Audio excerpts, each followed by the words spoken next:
नमस्कार, मैं अमित सिंह। आप देख रहे हैं नेक्स्ट महाराष्ट्र, हमारा विशेष खंड जो आपको अवगत कराता है देश की आर्थिक राजधानी और महाराष्ट्र की नवीनतम प्रगति से।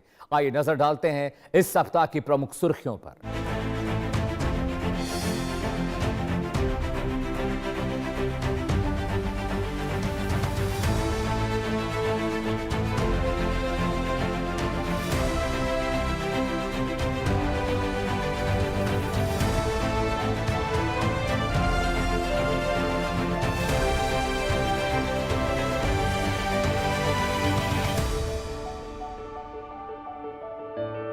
महाराष्ट्र के प्रशासनिक ढांचे को अधिक जवाबदेह और पारदर्शी बनाने के लिए राज्य सरकार लगातार प्रयास कर रही है। इसी कड़ी में मुंबई के सह्याद्री गेस्ट हाउस में उन अधिकारियों और विभागों को सम्मानित किया गया जिन्होंने शासन के कार्यों में अभूतपूर्व सुगमता और गतिशीलता दिखाई है।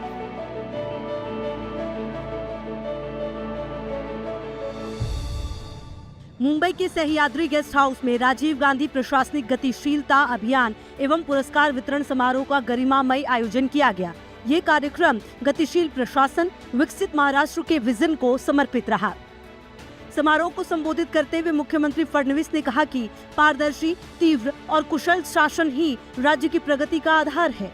उन्होंने डिजिटल गवर्नेंस और नागरिक केंद्रित सेवाओं के महत्व पर जोर दिया। मुख्यमंत्री ने प्रशासन में नवाचार और पारदर्शिता का आह्वान करते हुए अधिकारियों से समर्पित भाव से काम करने की अपील की ताकि विकसित महाराष्ट्र का सपना साकार हो सके।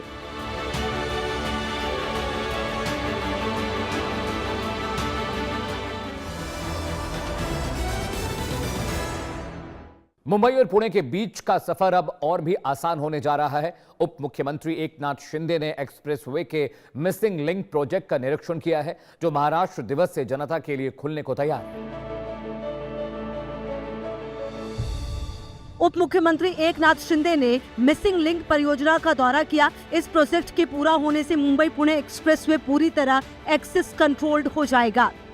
उप मुख्यमंत्री ने स्पष्ट किया कि इस परियोजना का उद्देश्य यात्रा के तनाव को कम करना है, न कि यात्रियों पर आर्थिक बोझ बढ़ाना। मिसिंग लिंक के उपयोग के लिए कोई अतिरिक्त टोल नहीं लिया जाएगा। ये प्रोजेक्ट 1 मई को महाराष्ट्र दिवस पर शुरू होगा। इससे घाट खंड में यातायात की भीड़ कम होगी और यात्रा सुरक्षित होगी, जिससे राज्य की अर्थव्यवस्था को भी गति मिलेगी।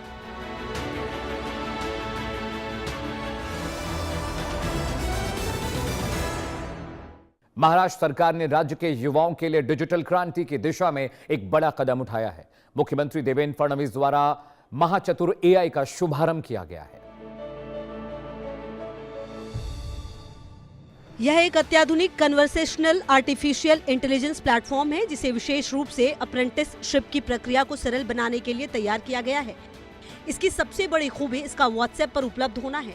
अब युवा मात्र एक मैसेज के जरिए अपनी पात्रता जांच सकते हैं, विभिन्न कंपनियों में अवसरों को खोज सकते हैं और अपना प्रोफाइल बनाकर पंजीकरण पूरा कर सकते हैं। जिस प्रक्रिया में पहले 2 से 3 दिन का समय लगता था, वो अब महाचतुर एआई की मदद से महज 15 मिनट में पूरी हो सकेगी। यह प्लेटफॉर्म प्रशिक्षण से लेकर प्लेसमेंट तक हर कदम पर युवाओं का मार्गदर्शन करेगा।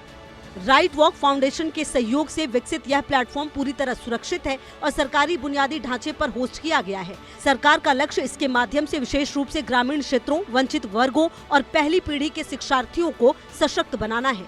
महाचतुर एआई न केवल कौशल विकास को गति देगा बल्कि राज्य में रोजगार के नए द्वार भी खोलेगा। बढ़ते तापमान और जलवायु परिवर्तन की चुनौतियों के बीच महाराष्ट्र सरकार ने नागरिकों की सुरक्षा के लिए एक व्यापक कार्ययोजना तैयार की है। विदर्भ, मराठवाड़ा और खानदेश के तपते जिलों को राहत देने के लिए नए दिशा निर्देश यानी एसओपीज जारी किए गए हैं। जलवायु परिवर्तन के दौर में महाराष्ट्र सरकार ने बढ़ते तापमान से निपटने और नागरिकों को सुरक्षित रखने के लिए 3 नई स्टैंडर्ड ऑपरेटिंग प्रोसीजर लागू की है। विदर्भ, मराठवाड़ा और खानदेश के 15 सबसे संवेदनशील जिलों पर विशेष ध्यान देते हुए ये उपाय मुख्य रूप से बाहर काम करने वाले श्रमिकों, खदान कर्मियों और कम आय वाले समुदायों को सुरक्षा प्रदान करेंगे। हमने फील किया था कि लेस ह्यूमिडिटी होगी, बट ह्यूमिडिटी भी ज्यादा है। इस बार का गर्मी कुछ ज्यादा ही है। अभी से ये हालत है तो मैं कैसा होगा, मैं सोच भी नहीं सकता उस चीज के बारे में। नए दिशा निर्देशों के तहत रेहड़ी पटरी वालों, डिलीवरी स्टाफ, सफाई कर्मचारियों और मजदूरों जैसे बाहरी श्रमिकों के लिए दोपहर की भीषण गर्मी के दौरान अनिवार्य ब्रेक सुनिश्चित किया गया है। प्रशासन को जगह जगह हाइड्रेशन पॉइंट्स, छायादार विश्राम स्थल और आपातकालीन चिकित्सा सहायता उपलब्ध कराने के निर्देश दिए गए हैं। दूरगामी समाधान के लिए मुख्यमंत्री देवेंद्र फडणवीस ने IIM नागपुर में centre of excellence for heat resilience and sustainable cooling का उद्घाटन किया। यह केंद्र शहरों की हीट एक्शन प्लान को मजबूत करने, शीतलन समाधान खोजने और आपदा प्रबंधन की तैयारियों को बेहतर बनाने में राज्य की मदद करेगा। तो ये थे महाराष्ट्र से इस सप्ताह के मुख्य समाचार। बने रहिए